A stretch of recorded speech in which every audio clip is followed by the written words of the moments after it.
A lot of people have been pressuring me on Twitter to talk about George Zimmerman being found non-guilty, and it's confusing as to why. I know that I offer my opinion on a lot of wildly different topics, but I'm going to offer my opinion on this one. I don't think it's going to be very popular, but please know it's one I wanted to avoid, but I was heavily pressured into discussing.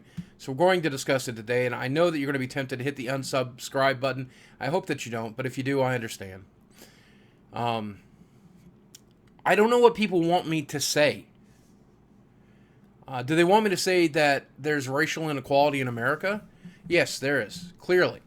There's racial inequality all over this great world of ours. Do they want me to say that our criminal justice system is flawed? Horribly flawed. I don't even know where to begin on that. We have the highest incarceration rate of any country in the world. And the criminal justice system throughout the world is also likewise flawed. Do they want me to say that what happened to Trayvon was a tragedy? Yes, what happened that day was a tragedy for both men. Trayvon's life was ended, and whether Zimmerman realized it or not, he ended his own life the moment he decided to step out of that car. He was on the neighborhood watch, not the neighborhood stalk and shoot, but doesn't really matter because it's over with.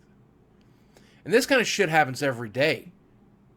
People all over the world are put down or killed or mistreated because of the color of their skin, because of the class they come from, because of their gender, because of their sexual preferences.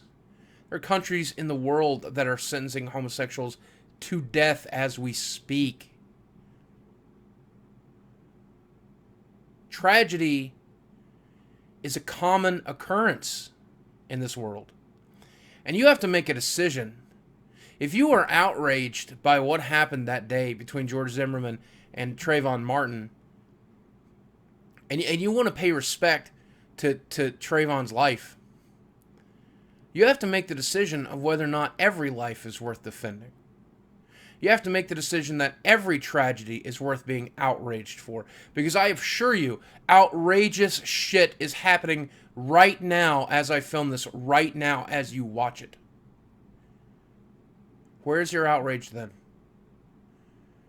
Either you have to make the decision that you genuinely give a shit and are genuinely going to try to make a difference. And you're going to protect the people around you that have a darker color of skin or a disability. Or you're going to treat people of a different gender or a different sexual orientation better. That you're going to be a better person. Or you can just go back to not giving a shit. Why the media chose to sensationalize this case is bizarre to me. I don't really understand it. Because in my lifetime, I've seen this kind of shit happen every single day. And tragedy is not exclusive either. It happens to all of us. You will be visited upon. You might die of a bullet wound. You might die of a car wreck. Someone you love might die of the exact same thing. But most assuredly, you will bury someone you love. Most assuredly, you will be buried yourself.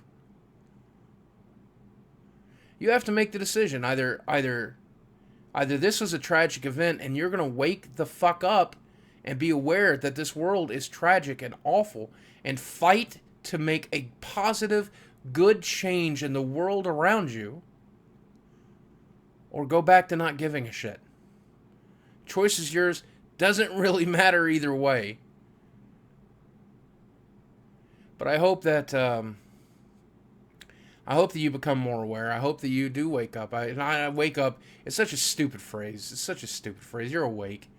We're all aware. We just have to decide how much we're going to let it impact us. How much of a decision it's going to make. You know?